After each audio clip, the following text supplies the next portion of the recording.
Hello my dear friends. So आज हम करने वाले हैं क्लास 11th की केमिस्ट्री का शुरुआत with the first chapter some basic concepts of chemistry. ठीक है, सो केमिस्ट्री की शुरुआत हो रही है। भगवान का नाम लीजिए, स्टार्ट कीजिए, कॉपी पेन ले लीजिए, नोट्स बनाते चलिए। चलिए स्टार्ट करते हैं। Okay, so some basic concepts of chemistry. इसमें सबसे पहले चीज जो मैं आपको बतानी चाहूंगी कि देयर आर 5 लॉज। कितनी लॉज हैं? 5 लॉज हैं जो कि हमको बताएंगे। क्या बताएंगे? या फिर विच डिसाइड, वो डिसाइड करेंगे, बताएंगे या डिसाइड करेंगे कि कौन कौन से एलिमेंट कंबाइन करके एक कंपाउंड बनाएंगे। क्या कहा मैंने? फिर से सुनिए कि there are 5 laws which decide कि कौन कौन से एलिमेंट कंबाइन करके एक कंपाउंड बनाएंगे। ठीक है, सो ये जो लॉज हैं उसको हम बोलते हैं लॉ ऑफ केमिकल कॉम्बिनेशन। क्या बोलेंगे? Law of chemical combination, right? ठीक है, ओके। सो पहला law of chemical combination is law of conservation of mass. Law of conservation of मास। ठीक है, law of conservation of mass is what? ये आया था 1740 से 1760 के बीच में। सो ये बहुत ही पुराना लॉ है अपना। ठीक है, तो इसमें क्या बताया गया था कि suppose there is A element react with B and form A B. ठीक है, मैंने क्या बोला? A is react with B and form AB. So mass of A जो होगा प्लस mass of B जो होगा that is equal to mass of AB होगा। क्या बोला मैंने?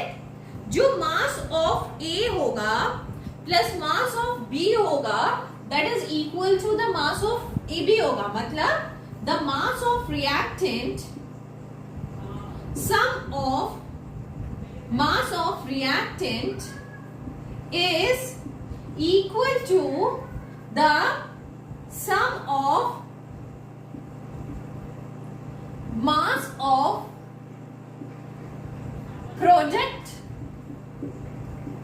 ठीक है, क्या बोला मैंने? sum of mass of reactant is equal to the sum of mass of product। ठीक है, this is our first law, law of conservation of mass. Understood? Understood? चलिए इसको एग्जाम्पल के रूप में समझते हैं। I am giving you example कि अगर C कंबाइन होता है O2 से एंड फॉर्म करता है CO2, so what is the molecular weight of C? C का वेट होता है 12 और ऑक्सीजन का वेट होता है 16। ठीक है, तो यहाँ पे कितना है? 12 प्लस यहाँ पे कितना हुआ? 16 इंटू 2 इज 32। ठीक है, और 12 और 16 32 को ऐड कर दीजिए तो दैट इज 44। यहाँ पे देखिए इक्वल आ रहा है क्या? कार्बन इज अगेन 12, यहाँ पे 16 इंटू 2, ठीक है, दैट इज अगेन 44। ठीक है, तो दोनों तरफ मॉलिक्यूलर वेट इज सिमिलर, मतलब sum of mass of reactant is equal to the sum of mass of product. Clear है? यहां तक बातें क्लियर है? अगर क्लियर है तो चलिए एक क्वेश्चन करते हैं। ओके,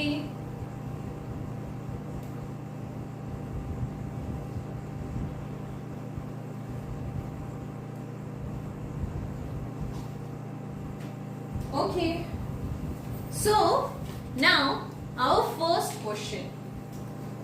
क्या है first question? 1.5 gram of ethane on complete combustion give 4.4 gram of CO2 and 2.7 gram of H2O. Show that the reaction obey law of conservation of mass. ठीक है, मैंने क्या बोला, 0.5 ग्राम ऑफ इथेन जो है उसका कंप्लीट कंबक्शन हो रहा है. ठीक है, कंप्लीट कंबशन का मतलब क्या हो रहा है, ऑक्सीजन के प्रेजेंस में इथेन रिएक्ट कर रहा है ना. So what is the formula of ethane, C2H, बोलिए आता है आप लोगों को, C2H6 प्लस ऑक्सीजन के प्रेजेंस में रिएक्ट करने से क्या हो रहा है, it release carbon dioxide and water, है ना. कार्बन डाइऑक्साइड एंड वाटर तो रिलीज होता है, साथ साथ में ना कुछ अमाउंट ऑफ हीट भी रिलीज होता है. ठीक है, and you know how to balance the reaction. आपको बैलेंसिंग आती है.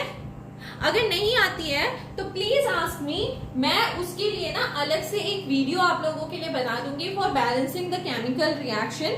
ठीक है, अगर आप लोगों को थोड़ा सा भी डाउट है बैलेंस कैसे करना है, सो प्लीज कमेंट कीजिए.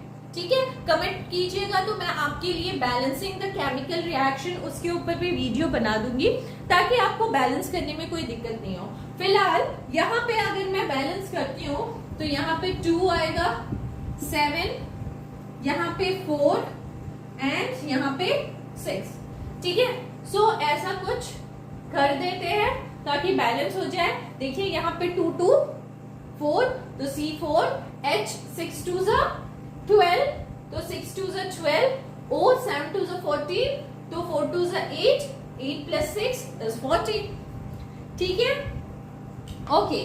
सो मुझे बोला गया 1.5 gram of ethane is complete combustion में गया है to give 4.5 gram of CO2 and 2.7 gram of H2O.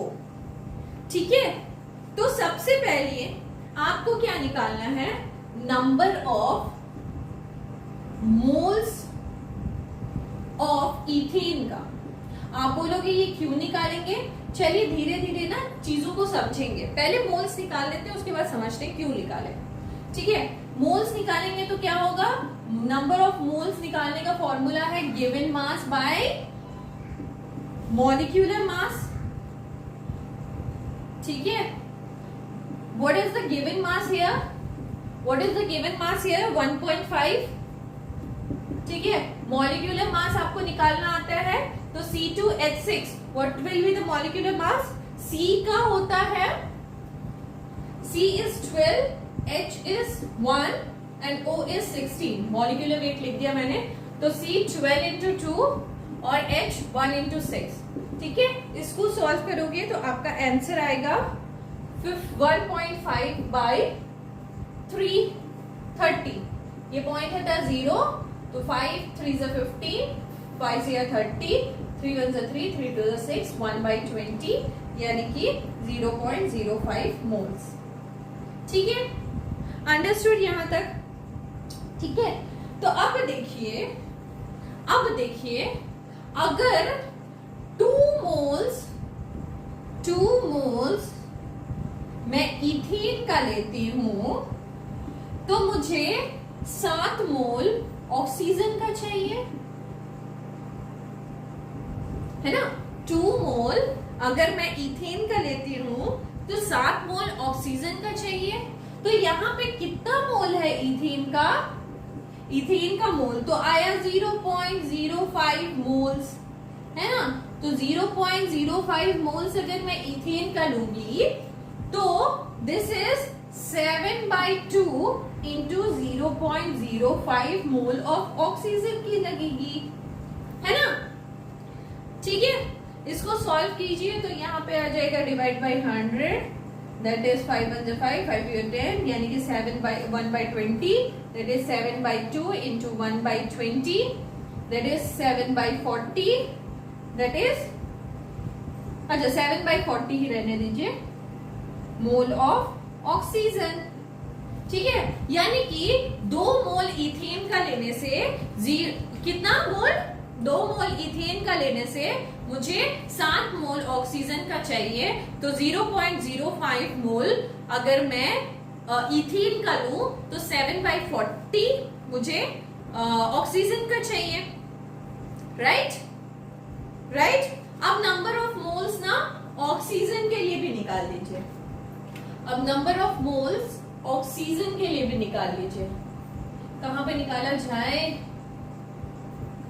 Number of moles oxygen के लिए भी निकाल लीजिए, यहां पे निकाल लो छोटा छोटा करके, नंबर ऑफ मोल्स ऑक्सीजन का।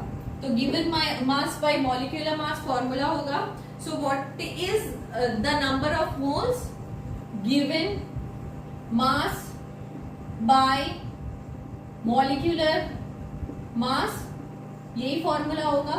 अच्छा, अब देखिए हमने क्यों नंबर ऑफ मोल्स निकाला, ध्यान से देखिए, क्यों नंबर ऑफ मोल्स निकाला, मुझे गिवन मास इथेन का प्रोवाइडेड था बट ऑक्सीजन का गिवन मास नहीं प्रोवाइडेड था, है ना।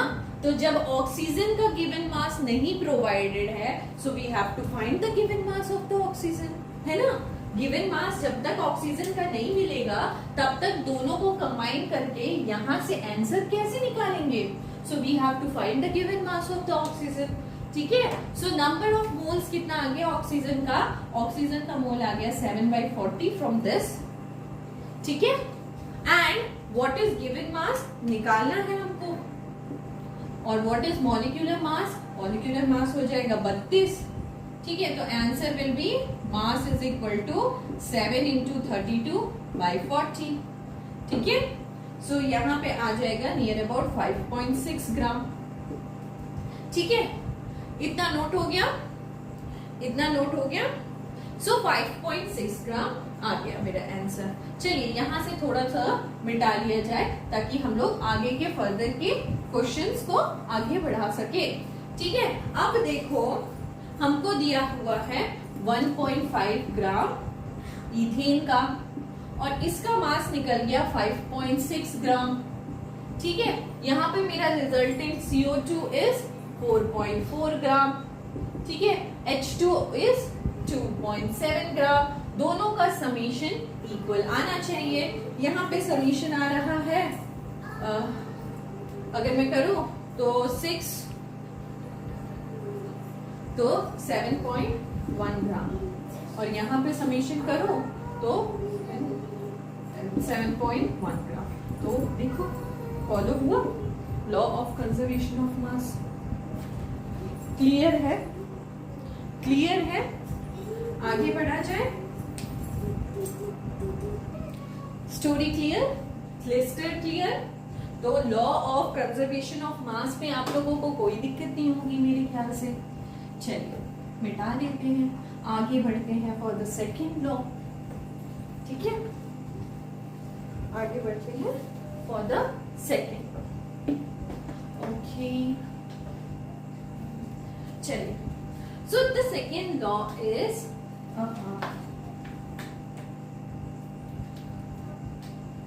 Law of definite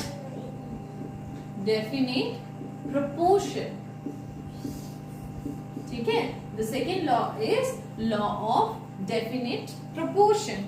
so what was it saying, एक सेंटेंस लिखूंगी, प्लीज रिक्वेस्ट है आप लोग भी अपनी कॉपी में लिख लीजिए, फिर धीरे धीरे उसको समझेंगे। So it explain one chemical compound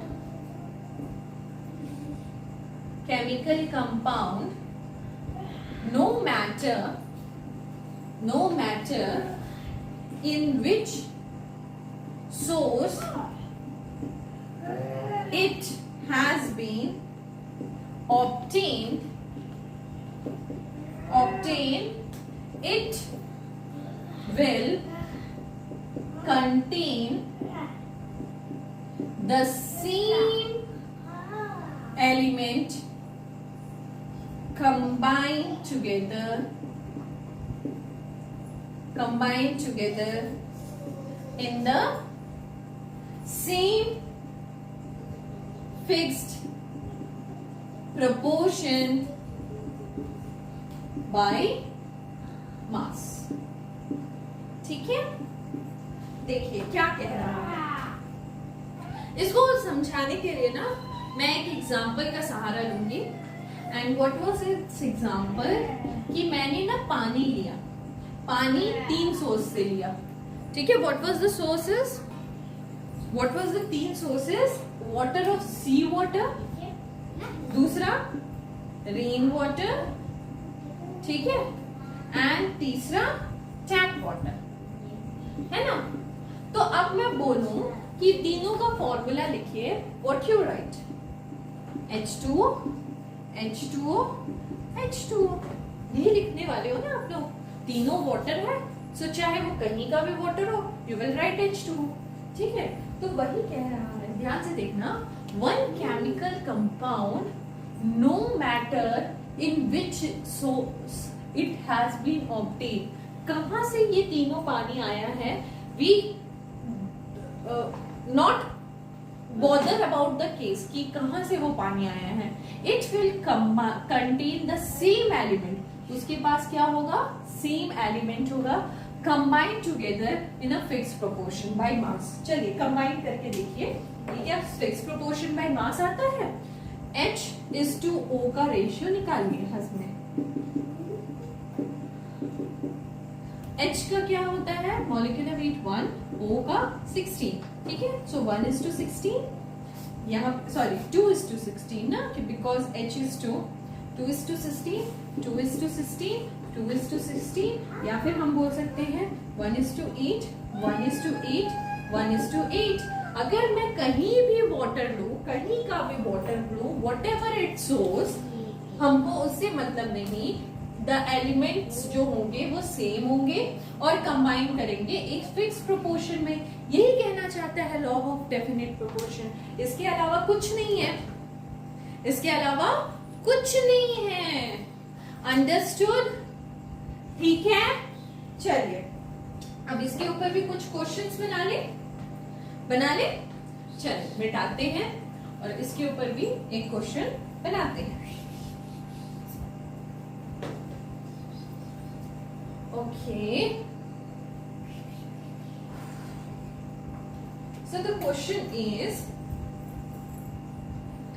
0.243 gram of Mg on burning with oxygen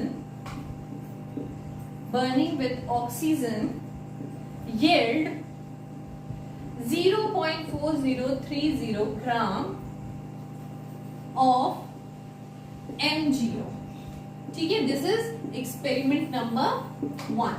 ठीक है, और एक और एक्सपेरिमेंट होता है नंबर 2, जिसमें क्या बोलता है 0.182 gram magnesium is burning with oxygen and yield 0.302 gram MgO। So आपको क्या करना है? ये प्रूव करना है कि इट ओबे, क्या ओबे कर रहा है? Law of definite proportion. ठीक है, you have to prove that कि ये लॉ ऑफ डेफिनेट प्रोपोर्शन को ओबे कर रहा है। ठीक है, तो अब देखिए, अब ना हम एक्सपेरिमेंट नंबर सॉल्व करते हैं इसको। और जो जो चीजें लिखी हुई है, हमारे पास मैग्नीशियम है, ऑक्सीजन है और मैग्नीशियम ऑक्साइड है ना, 3 चीजें हैं। तो मैंने तीनों चीजों को ऐसे करके लिख लिया। ठीक है, सो क्या बोला है experiment number 1? For experiment number 1 क्या कहा गया है कि अगर 0.243 ग्राम मैग्नीशियम का हो, तो हम यहाँ पे लिख लेते हैं मैग्नीशियम के नीचे कितना है 0.243 ग्राम। तो इट बर्निंग विथ ऑक्सीजन और ऑक्सीजन के साथ यील्ड करेगा 0.4030 ग्राम। ठीक है, तो अगर ये मैग्नीशियम और ऑक्सीजन मिलके ही ना मैग्नीशियम ऑक्साइड हो रहा है, तो ऑक्सीजन का वेट कितना होना चाहिए बताइए? दोनों को माइनस कर देते हैं, है ना। MgO से अगर Mg को माइनस कर देंगे तो O का वेट निकल जाएगा। So the weight will be 0.160 ग्राम। ठीक है, एंड द सेकेंड एक्सपेरिमेंट से if 0.182 gram of Mg burning with oxygen and yield 0.302 gram magnesium oxide, तो उसमें भी वही करेंगे। MgO से अगर Mg माइनस कर देंगे तो वेट निकल जाएगा and the weight will be 0.120 ग्राम। ठीक है, सो चलिए अब रेशियो चेक करते हैं, दोनों का रेशियो चेक करना है। सो द फर्स्ट इक्वेशन के लिए रेशियो क्या होगा? Ratio is 0.243 by 0.160। Ratio check करिएगा, दिस इज अप्रोक्सीमेटली, अगर आप डिवाइड करते हो ना इसको तो ये 1:5 आता है, और इन दोनों को भी डिवाइड कर लीजिए 0.182 बाई 0.120, तो डिवाइड करने से 1.51 ही अप्रोक्सीमेटली आंसर आता है। और अगर आप काटोगे ना इसको, सो आंसर विल बी 3:2 और इसका भी 3:2 आएगा। तो मतलब अगर रेशियो इज सेम, मतलब लॉ ऑफ डेफिनेट प्रोपोर्शन को ओबे कर रहा है। अंडरस्टूड? यही मैंने कहा था ना, द सोर्स कोई भी हो, सोर्स से we don't bother about the source, ठीक है, बट क्या होगा, रेशियो जो होगा वो फिक्स प्रोपोर्शन में रहेगा and the element will be same. Understood? ठीक है, क्लियर है? यहां तक नोट कर लीजिए, then we move further. Okay, so यहां तक बातें अगर क्लियर है तो shall we move for the third law. Third law में मूव किया जाए। चलिए मिटा लेते हैं and then we move for the third law. Okay okay okay, so law of conservation of mass, law of definite proportion is done, and now the time is for law of multiple proportion, the third law, law of multiple proportion। ठीक है, so what the law of multiple proportion is says, again हम लोग sentence लिख लेते हैं फिर धीरे धीरे उसको समझते हैं। when two elements combine, when two elements combines to form more than one compound, when two elements combine to form more than one compound, then the different masses of one element which combine with fixed mass of other elements bears a small whole number ratio to one another। बहुत बड़ा अंग्रेजी का sentence लिख दिया मैंने, अभी उसको skip करिए। चलिए जो बोलती हूं ना उसको सुनते जाइए, ठीक है, जो बोल रही हूं वो सुनिए। अगर C कंबाइन होता है और O2 के साथ और फॉर्म करता है, मतलब O2 नहीं ऑक्सीजन के साथ कंबाइन करता है, फॉर्म करता है CO2। अगर CO के साथ कंबाइन हुआ तो फॉर्म करेगा कार्बन मोनोऑक्साइड। दोनों में ही कार्बन जो है वो कंबाइन हो रहा है ऑक्सीजन के साथ। अगर मैं इसका रेशियो देखूं तो दिस इज कार्बन का रेशियो क्या होता है, मॉलिक्यूलर मास क्या होता है 12, और oxygen, carbon is 12, oxygen is 16. सो यहाँ पे 12:32 का रेशियो है और यहाँ पे 12:16 का रेशियो है ना. So different masses of oxygen, अगर मैं सेंटेंस के रूप में जाऊं, so different masses of oxygen जो है, या थोड़ा सा गड़बड़ हो चुका है, मतलब 2 बार मैं बोल गई, वीडियो ऑफ ही रह गया और सब फिनिश. ठीक है. So come back to the topic law of multiple proportion. उस पर दोबारा से आते हैं. आप लोगों ने कॉन्सेप्ट लिख लिया होगा मेरे ख्याल से, और हम लोग जो कर रहे थे वो कर रहे थे हम एग्जाम्पल्स. ठीक है. एग्जाम्पल में मैंने क्या बोला था, अगर कार्बन ऑक्सीजन के साथ कंबाइन होकर CO2 बनाता है और कार्बन ऑक्सीजन के साथ कंबाइन होकर कार्बन मोनोऑक्साइड बनाता है, तो कार्बन का मॉलिक्यूलर वेट क्या होता है, इतना तो अभी तक याद हो ही चुका होगा, दैट इज 12, एंड ऑक्सीजन का मॉलिक्यूलर वेट 16. सो यहाँ पे क्या आएगा रेशियो, 12:32, और यहाँ पे रेशियो क्या आएगा, 12:16, है ना. सो डिफरेंट मासेस किसका है बताइए, डिफरेंट मासेस है ऑक्सीजन का, है ना. कितना, 32 और 16 ग्राम. और अगर मैं पूछूं फिक्स्ड मासेस क्या है, फिक्स्ड मासेस किसका है, फिक्स्ड मासेस है कार्बन का, दैट इज 12 ग्राम. तो कह रहा है, अगर आप रिटर्न देखोगे तो when two elements are combined to form more than one compound, then the different masses of the element combine with the fixed masses of the element and bears a small whole number ratio,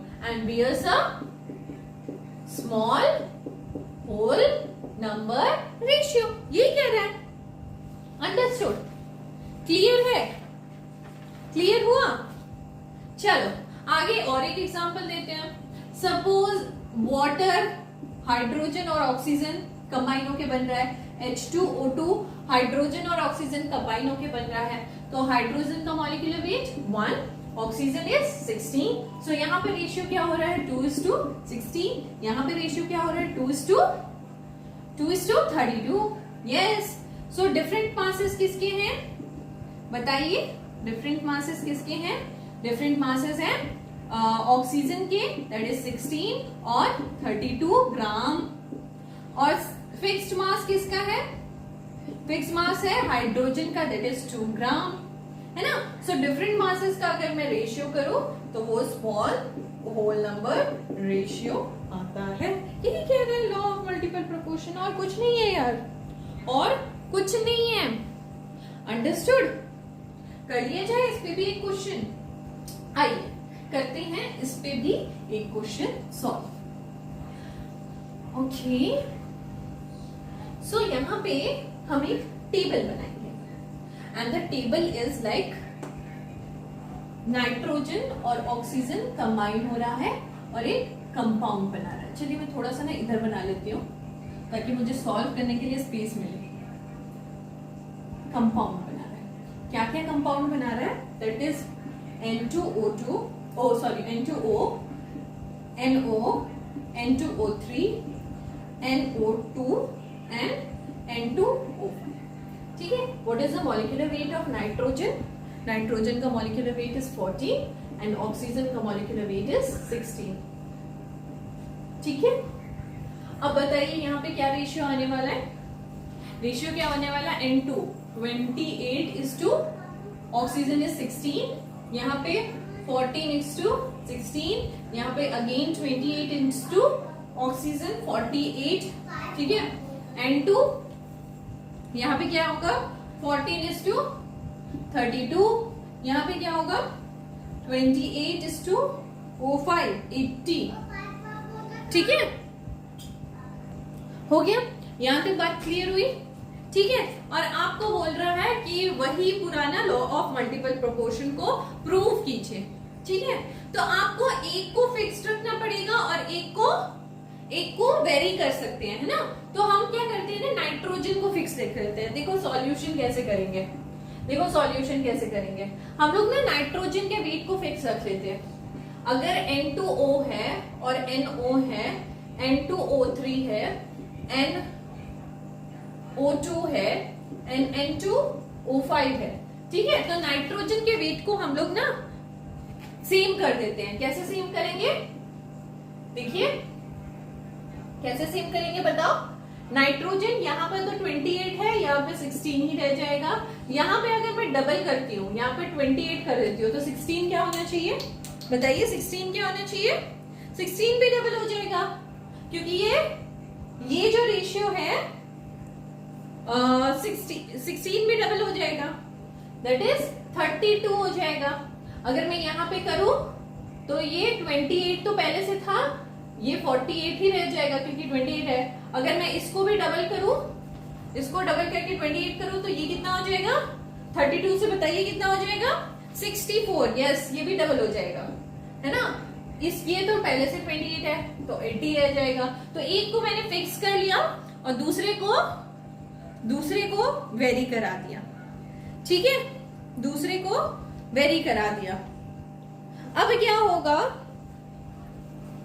अब क्या है, और अगर मैं 16 को basic रखती हूँ, मतलब 16 को बेस पकड़ती हूँ, तो 16:16 ये 1:1 रेशियो होगा, ये 1:2 रेशियो होगा, this is 1:3, this is 1:4, this is 1:5 ratio, ठीक है। तो ये सिंपल होल नंबर रेशियो आ गया, ठीक है। यही प्रूफ करना था, इसी तरह से आपको प्रूफ करने होंगे, ठीक है, understood.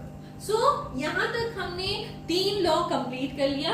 There are rest 2 loss जो कि हमें कंप्लीट करना है, और वो हम लोग नेक्स्ट वीडियो में अपने कंप्लीट करेंगे। आज के लिए बस इतना ही।